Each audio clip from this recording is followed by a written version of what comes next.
Assalamualaikum warahmatullahi wabarakatuh. Selamat datang di podcast Mengenang di Ramadan bersama saya, Rofika Arista dari CH Communicare, Batch 4 Bunda Produktif. Ada ungkapan yang sangat masyhur di kalangan penduduk Madinah. Siapa yang ingin mati syahid, maka menikahlah dengan Atikah binti Zaid. Awalnya Atikah menikah dengan Abdullah bin Abu Bakar yang kemudian gugur di medan perang. Lalu, ia menikah dengan Umar bin Khattab yang kemudian meninggal karena dibunuh. Akhirnya, ia menikah dengan Zubair bin Al-Awam yang juga meninggal karena dibunuh. Atikah adalah seorang sahabat wanita mulia yang memiliki sekian banyak kemuliaan dan keistimewaan yang terlalu banyak untuk kemudian diungkapkan. Bagaimana tidak, ia adalah saudara kandung dari Sa'id bin Zaid, salah seorang dari 10 sahabat yang dijamin masuk surga. Ibunya adalah Ummu Quraisy binti Al-Hadrami dan paman dari pihak ibunya adalah Al-A'la bin Al-Hadrami, seorang sahabat Rasulullah Shallallahu Alaihi Wasallam yang sangat terkenal. Tentang Al-A'la ini, Abu Hurairah pernah berkata, "Aku menyaksikan 3 hal dari Al-A'la hingga aku sangat mencintainya seumur hidupku. Ia pernah menyeberang sungai besar dengan tetap menunggang kuda dalam peristiwa Perang Darain.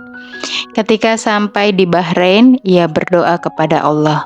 Maka tiba-tiba air memancar dengan deras sehingga semua orang dapat minum hingga puas. Saat itu ada seseorang yang lupa dengan barangnya hingga ia mencarinya terlebih dahulu. Tetapi saat ia kembali, air telah habis. Ketika ia meninggal dunia, kami tidak memiliki air sedikit pun. Tiba-tiba Allah mengirim awan, lalu hujan lebat pun turun mengguyur kami hingga kami dapat menggali lubang kuburnya dengan pedang-pedang kami. Kemudian kami menguburkan jasadnya di dalam kuburan yang dibuat tanpa liang lahat. Bibinya dari pihak ibu bernama As-Sa'abah binti Al-Hadrami. Ia adalah ibunda Tolha bin Ubaidillah, salah seorang dari 10 sahabat yang dijamin masuk surga. Suami Atikah yang pertama adalah Abdullah bin Abu Bakar, putra sahabat Rasulullah Shallallahu Alaihi Wasallam, paling terkemuka dan orang pertama dari 10 sahabat yang dijamin masuk surga. Setelah Abdullah gugur, ia menikah dengan Umar bin Khattab, salah seorang dari 10 sahabat yang dijamin masuk surga. Setelah Umar meninggal dunia, suami ketiga Atikah adalah Zubair bin Al-Awam, salah seorang dari 10 sahabat yang juga dijamin masuk surga. Di kalangan orang-orang Quraisy, Atikah dikenal sangat fasih dalam berbahasa, menguasai ilmu sastra, cerdas, dan cantik jelita. Abu Nu'aim meriwayatkan dari Aisyah radhiyallahu anhu bahwa Atikah adalah istri Abdullah bin Abu Bakar Asy-Syiddiq radhiyallahu anhu. Abu Umar menambahkan, Atikah termasuk wanita-wanita yang hijrah. Abdullah bin Abu Bakar Asy-Syiddiq menikahinya. Ia adalah seorang wanita yang berparas cantik jelita sehingga Abdullah sangat mencintainya dan membuatnya agak bermalas-malasan untuk terjun di medan perang. Melihat hal ini, ayah Abdullah, Abu Bakar, menyuruhnya agar menceraikan istrinya yang cantik itu. Maka Abdullah berkata, "Mereka menyuruhku menceraikan Atikah dan membiarkan aku terbawa dalam bayangan mimpi. Sesungguhnya menceraikan seorang istri idaman apalagi memiliki segalanya adalah musibah paling besar." Keluhan ini tidak dihiraukan oleh sang ayah. Bahkan Abu Bakar mempertegas perintah agar putranya segera menceraikan istrinya itu. Dengan terpaksa Abdullah menceraikannya juga, tetapi ia tidak dapat menutupi kerinduan dan kecintaannya. Suatu hari Abu Bakar mendengar putranya melantunkan puisi. "Aku tidak pernah melihat orang sebodoh diriku yang sanggup menceraikan wanita seperti dirinya. Aku juga tidak pernah melihat wanita sepertinya yang diceraikan tanpa kesalahan atau dosa. Mendengar ungkapan yang sangat menyentuh hati itu, Abu Bakar pun merasa iba sehingga ia mengizinkan putranya untuk rujuk kembali dengan Atikah. Dalam perkembangan berikutnya, ketika pasukan muslim mengepung kota Thaif, Abdullah terkena anak panah yang membuatnya terluka parah dan akhirnya meninggal di Madinah. Saat itulah giliran Atikah yang menangisi kepergian suami tercintanya dengan melantunkan bait-bait puisi yang menyayat hati. Hari ini aku menangisi kepergian manusia terbaik. Setelah Nabi dan Abu Bakar yang tidak pernah berhenti mencintai. Aku bersumpah air mataku tidak akan pernah terhenti. Dan biarlah kulitku berselimut debu sepanjang masa. Selama burung Atikah tetap bernyanyi pilu, selama malam dan siang silih berganti. Hanya Allah yang tahu bahwa tidak ada pemuda yang setara dengannya. Selalu tampil gagah berani, tidak pernah mengenal takut mati di medan jihad. Jika kilatan pedang telah berkecamuk hebat, ia menyongsong kematian hingga tombak berubah merah karena bersimbah darah.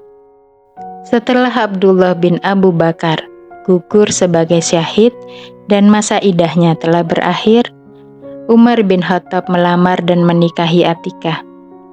Ia mendapat kedudukan yang sangat terhormat di sisi sahabat agung ini dan belajar banyak dari kedalaman ilmu, kezuhudan, dan kesederhanaannya.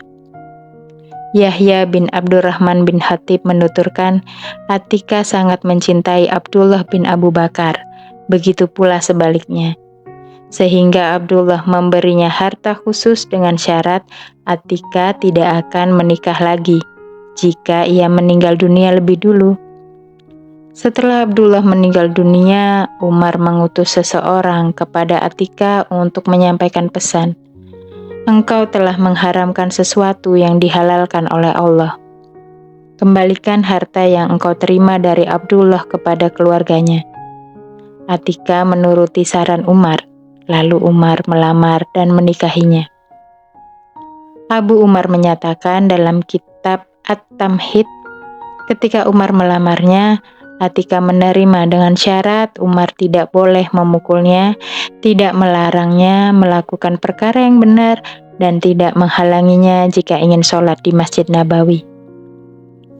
Musa bin Uqbah meriwayatkan dari Salim bahwa saat Atikah binti Zaid menjadi istri Umar, ia seringkali pergi ke Masjid Nabawi. Sebenarnya, Umar kurang setuju dengan kebiasaannya itu. Seseorang pernah mengingatkan Atikah tentang sikap Umar tersebut.